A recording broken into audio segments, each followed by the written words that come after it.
Nobody ever thinks about the day when our life will come to an end. We always hear about people having cancer, but what happens when those test results of malignant cancer are actually our own? The past months of when you are laying in a hospital bed and being in hospice, no one ever thinks about the tragedies that we're thinking about in our head. No one thinks about the tears and suffering that we put our families through. You are tired and you are ready to finally be done, and you want to just go to a peaceful place. And that peaceful place is somewhere beyond us. For years, doctors have been prohibited from helping patients take their own lives.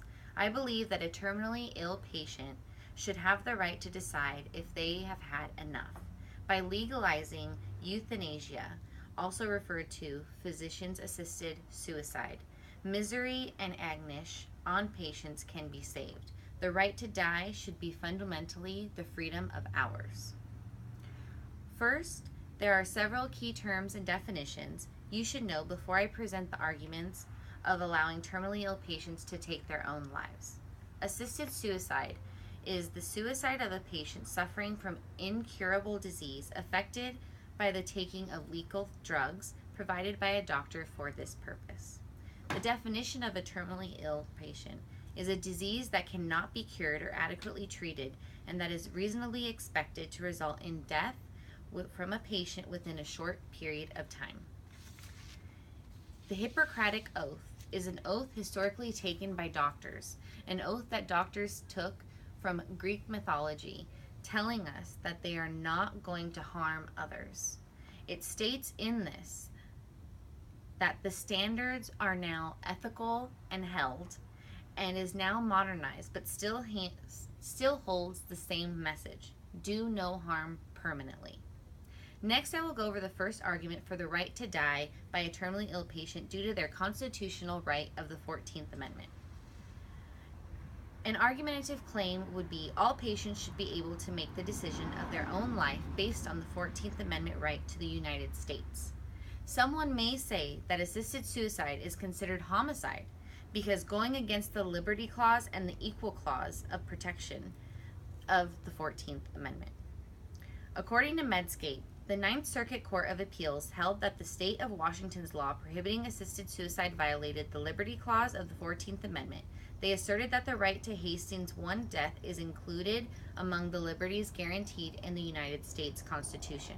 The Second Circuit Court of Appeals held that the state of New York's law banning assisted suicide was unconstitutional because it violated the Equal Protection Clause of the 14th Amendment.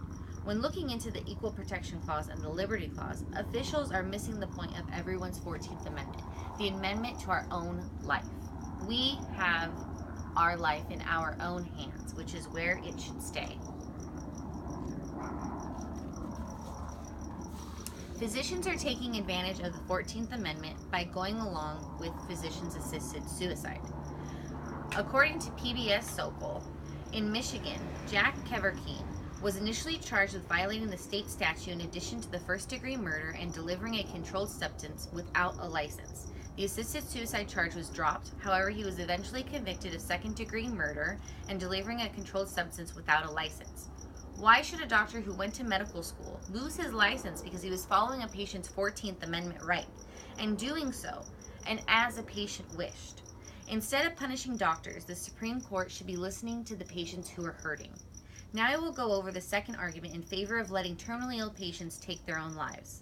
Many laws include safeguards such as waiting periods, family notifications, and input from multiple physicians, but people still think it violates medical ethics.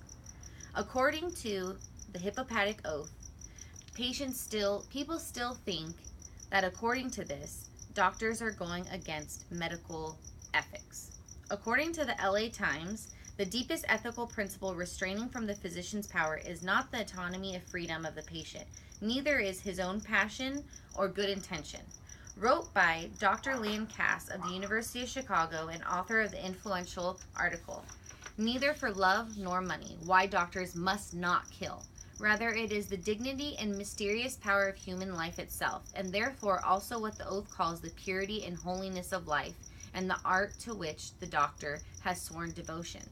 But tell me this, why is it okay for a doctor not to let a patient take their own life, but it's okay for this doctor to take the life of an imprisonment prisoner who is in jail so that we can save the taxpayers their money. Physicians may make the mistake to terminally diagnose a patient. Legislation to legalize physician-assisted suicide, 77, requires that a patient has a diagnosis of less than 6 months to live. Despite advances by the modern medicine, and misdiagnosis are fairly common. Yes, this is true, but what about all of the consultations that doctors must do in Oregon where it is legal and the safeguards that they have to follow? In conclusion, everyone is going to have an opinion in this matter, just as every single patient's case is unique. We can see how one case, someone suffering from stage 4 breast cancer, can be sympathized with versus reaching out and trying to take alternative measures. Having a patient go through hospice and treatments that make them weaker and sicker. This is a struggle that will be within the medical field for years and to come. The power to protect our civil liberty, which is the right to die, should be within us.